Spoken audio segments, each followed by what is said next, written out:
Hi friends, welcome to a new video from English with Asee.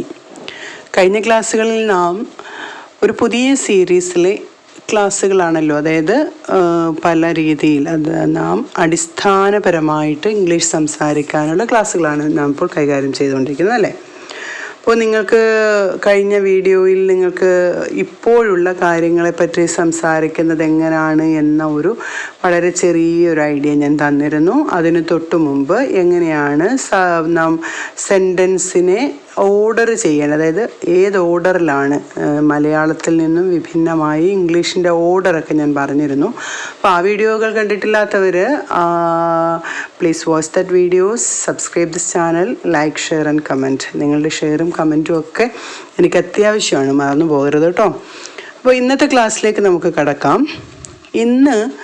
കഴിഞ്ഞ ക്ലാസ്സിൽ ഞാൻ എടുത്ത നിങ്ങൾക്ക് ഓർമ്മയുണ്ടായിരിക്കും. അവൻ സ്കൂളിലേക്ക് പോകുന്നു, അവൾ കളിക്കുന്നു, വരുന്നു, ചിരിക്കുന്നു, ഇരിക്കുന്നു, നിൽക്കുന്നു, ഞാൻ പഠിക്കുന്നു, നീ പോകുന്നു, ഇങ്ങനെയൊക്കെ അതായത് ഇപ്പോൾ നടക്കുന്ന കാര്യങ്ങളെ പറ്റിയാണ് നാം സംസാരിച്ചു കൊണ്ടിരുന്നത്. അതായത് പ്രസൻറ്റ് ടെൻസിൽ, ഇപ്പോൾ, നൗ, ടുഡേ എന്ന ഫോമിലാണ് നാം സംസാരിച്ചു കൊണ്ടിരുന്നത് അല്ലേ. എന്നാൽ ഇന്ന് നമ്മൾ പഠിക്കാൻ പോകുന്നത് പ്രസൻറ്റിൽ തന്നെയാണ്, എന്നിരുന്നാലും അത് കണ്ടിന്യൂ ചെയ്തുകൊണ്ടിരിക്കുന്നു, അതായത് തുടർന്നു കൊണ്ടിരിക്കുന്ന കാര്യങ്ങൾ എങ്ങനെയാണ് പറയുന്നത്. ഇപ്പോൾ ഈ ഒരു സെൻറ്റൻസ് എന്ന് പറയുന്നത് ഏകദേശം എല്ലാവർക്കും അറിയാവുന്നതാണ്, പക്ഷേ അതെങ്ങനെ എവിടെയാണ് ഉപയോഗിക്കേണ്ടത് എന്നാണ് നമുക്കറിയാത്തത് അല്ലേ. അപ്പോൾ അതാണ് നാം ഇന്ന് പഠിക്കാൻ പോകുന്നത്. ഇപ്പോൾ കഴിഞ്ഞ ക്ലാസ്സിൽ ഞാൻ പറഞ്ഞത് ഓർക്കുക, പോകുന്നു, വരുന്നു, ചിരിക്കുന്നു എന്നുള്ള പതിവായി ചെയ്യുകയും അതോടെ തന്നെ അറ്റ് പ്രസൻറ്റ് ചെയ്യുകയും ചെയ്യുന്ന കാര്യങ്ങളാണ് നമ്മളിവിടെ പറഞ്ഞത്. എന്നാൽ ഇന്ന് പറയുന്നത് മുമ്പ് തുടരുകയും ഇപ്പോഴും തുടർന്നു കൊണ്ടിരിക്കുകയും ചെയ്യുന്ന കാര്യം. ഇപ്പോൾ എക്സാമ്പിളായിട്ട് ഞാൻ പഠിപ്പിച്ചുകൊണ്ടിരിക്കുന്നു അല്ലേ, ഞാൻ ഇംഗ്ലീഷ് പഠിപ്പിച്ചുകൊണ്ടിരിക്കുന്നു, നിങ്ങൾ ഇംഗ്ലീഷ് പഠിച്ചുകൊണ്ടിരിക്കുന്നു. ആ രണ്ട് കാര്യങ്ങൾ മാത്രം നമുക്കൊന്ന് നോക്കാം. അപ്പോൾ ഇങ്ങനെയുള്ള സെൻറ്റൻസുകൾ അല്ലെങ്കിൽ ഇങ്ങനെ ഈ ഒരു കൺസ്ട്രക്ഷന് വേണ്ടി എന്താണ് ചെയ്യേണ്ടതെന്നാണ് നമ്മളിന്ന് പറയുന്നത്. അതായത് ഇവിടെ ഏറ്റവും പ്രധാനമായി നോക്കേണ്ടത് വെർബിനെയാണ്. അതായത് ഏതാണ്ട് പ്രവൃത്തിയാണോ നമ്മൾ ചെയ്യുന്നത്, ആ പ്രവൃത്തിയാണ് നമ്മൾ നോക്കേണ്ടത് അല്ലേ.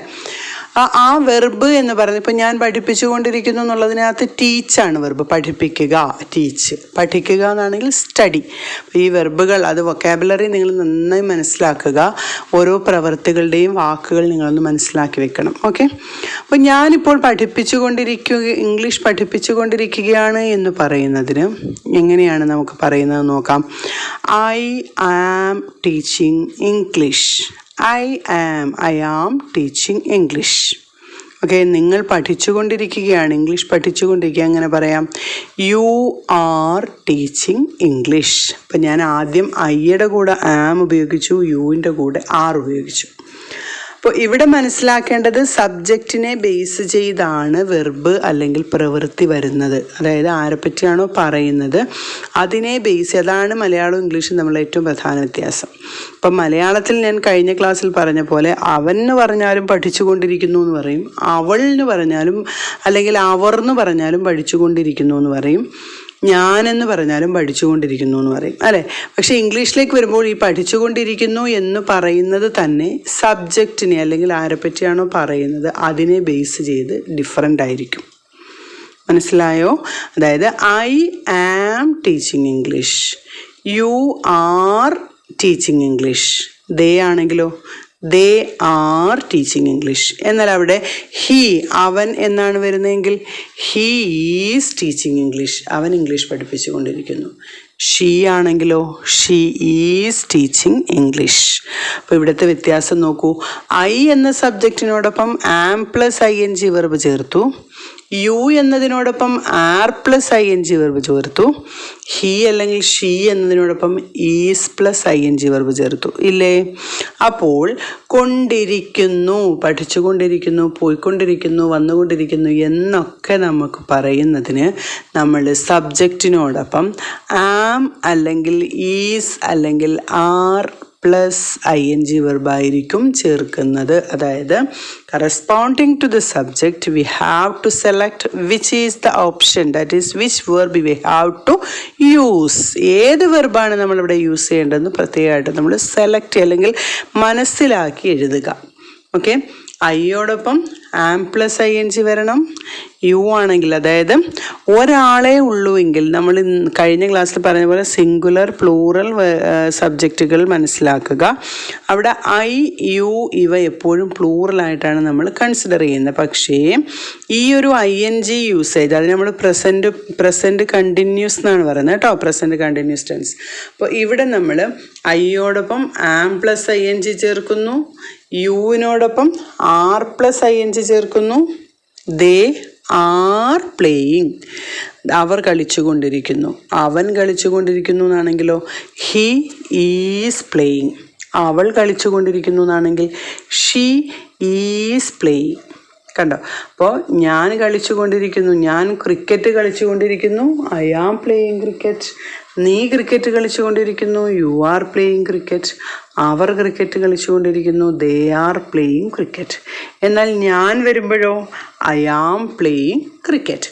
അപ്പോൾ ഇങ്ങനെയാണ് നമുക്ക് ഒരു കാര്യം ചെയ്തുകൊണ്ടിരിക്കുന്നു എന്ന് പറയുമ്പോൾ നമുക്ക് നമ്മുടെ സെൻറ്റൻസിലും വെർബിലും ഉണ്ടാകുന്ന മാറ്റം. ഇത് മനസ്സിലായി എന്ന് വിശ്വസിക്കട്ടെ. അപ്പോൾ ആദ്യം പറഞ്ഞ, കഴിഞ്ഞ ക്ലാസ്സിൽ പറഞ്ഞ ഞാൻ പഠിക്കുന്നു എന്നാണെങ്കിൽ ഐ സ്റ്റഡി. ഞാൻ പഠിച്ചുകൊണ്ടിരിക്കുന്നു എന്നാണെങ്കിൽ ഐ ആം സ്റ്റഡിയിങ്. അവൻ പഠിക്കുന്നു എന്നാണെങ്കിൽ ഹീ സ്റ്റഡീസ്. അവൻ പഠിച്ചുകൊണ്ടിരിക്കുന്നു എന്നാണെങ്കിൽ ഹീ ഈസ് സ്റ്റഡിയിങ്. അവൾ പഠിക്കുന്നു, ഷീ സ്റ്റഡീസ്. അവൾ പഠിച്ചുകൊണ്ടിരിക്കുന്നു, ഷീ ഈസ് സ്റ്റഡിയിങ്. അവർ പഠിക്കുന്നു, ദേ സ്റ്റഡി. അവർ പഠിച്ചുകൊണ്ടിരിക്കുന്നു, ദേ ആർ സ്റ്റഡിയിങ്. ഓക്കെ, കുട്ടികൾ പഠിക്കുന്നു, ചിൽഡ്രൻ സ്റ്റഡി. കുട്ടികൾ പഠിച്ചുകൊണ്ടിരിക്കുന്നു, ചിൽഡ്രൻ ആർ സ്റ്റഡിയിങ്. മനസ്സിലായല്ലോ? ആ വ്യത്യാസം നന്നായി മനസ്സിലാക്കുക. ഈ ക്ലാസ്സുകൾ നിങ്ങൾക്ക് സംശയം ഉണ്ടെങ്കിൽ റിപ്പീറ്റ് ചെയ്യുക.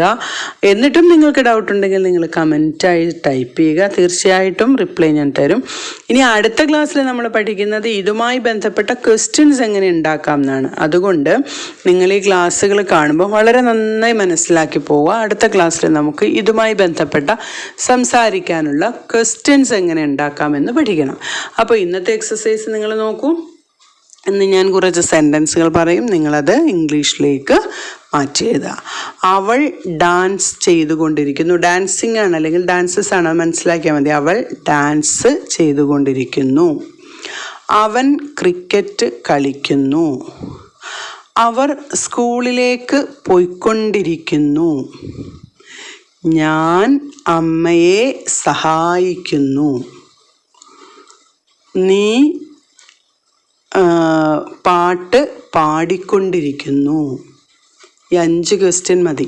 വളരെ നന്നായി അതിൻ്റെ വ്യത്യാസം മനസ്സിലാക്കിയതിന് ശേഷം അതെങ്ങനെ എഴുതണം എന്ന് മനസ്സിലാക്കി ആ സെൻറ്റൻസുകൾ അവിടെ പ്രത്യേകമായിട്ട് രേഖപ്പെടുത്തുക.